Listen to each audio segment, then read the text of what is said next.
Um, man, found a way to win a not so pretty game, with our guys, and I thought just fighting through some adversity here today was really important for our group. And that's what conference play is as you get into late January through March. Is you got to find new ways to win because everybody's desperate. Credit Coastal. That we knew that they're a tough matchup in this league because of their size and their ability to score the ball from those guard positions.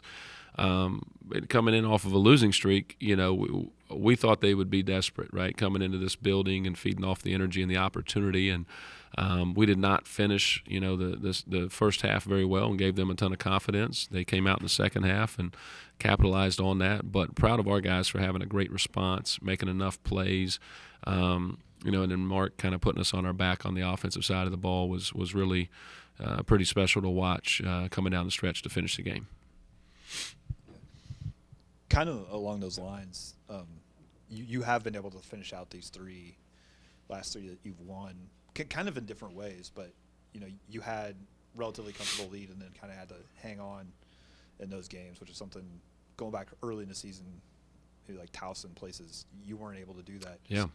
How much does that kind of signal some growth that you've been looking for with this group?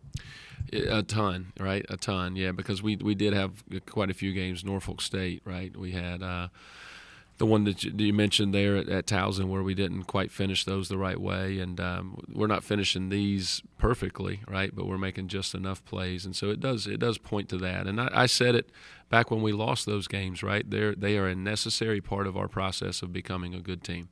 It just is what it is. You can't skip steps, and sometimes you want to win those games, but you got to take the lesson from them. And I'm proud of our guys for taking that lesson and then being able to win some close ones here down the stretch. And we're a team. We're going to be in a whole bunch of them, right? I told these guys day one, I said, I'm not trying to hurt your feelings. We're not blowing anybody out. It's because we're not. It's not because we don't have the talent, right? It's just we have a bunch of guys who've never been in those situations, right?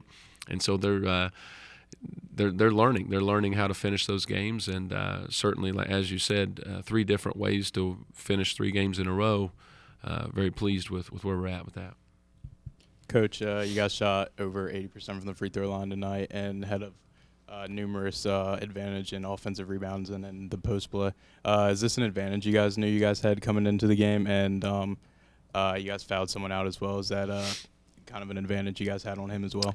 Yeah, I thought our guys did a really good job offensively of kind of strategically attacking their guys. They played with 2 bigs for the majority of the game, and thought we did a nice job of not settling for the most part. So getting to the foul line is important for us, and not losing our aggressiveness against a team that's got great size. Wish we would have made a couple of those 1-on-1s down the stretch. That would have made me feel a little bit better. But yeah, converting from the foul line, taking care of the ball was really important, right? Only 2 turnovers, a season low, was pretty special. Just with their drop coverage, they're kind of a team that they don't want to give you assisted baskets, right? And so you're glad you have a guy like Mark Freeman on your team that can go just get you one of those tough buckets, or maybe 12 of them that he went and got you today, because that's what their defense is designed to do. I thought we did a great job in the first half generating a ton of really good shots. We didn't make them, but they were assisted shots, right? We were generating those assist attempts.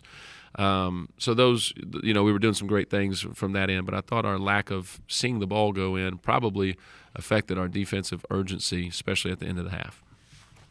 I'm sure this isn't the first time you've seen Mark have a performance like he did tonight, but just what did you kind of think of the way he played this evening?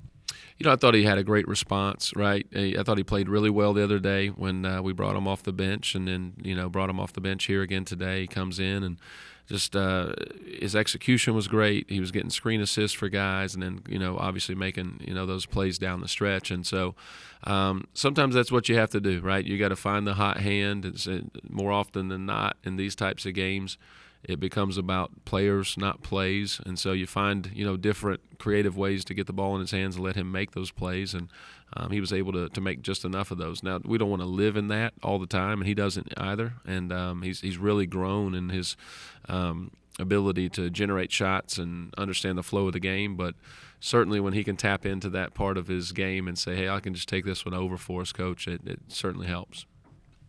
What specific points from tonight's game are you looking to improve before Saturday? I didn't think we did a great job with our communication. Too many turndowns on ball screens and just straight line drives. I thought we were inconsistent tonight with our ball pressure, especially as it pertained to our post coverage. They threw the ball in the post, they faced up, they skipped it out. It was just not enough resistance from us, and it kept us in some long closeouts. So we've got to do a better job with that. And there's going to be a lot of similarities, to the ODU game, just with the long, athletic, versatile guards that they have, very similar to what Coastal has. They're not going to have the big guys per se, but they're going to put a lot of pressure on you in different ways, trying to drive mismatches and certainly getting on the offensive glass. So we've got to have another inspired effort on the defensive glass to make sure that we can finish possessions.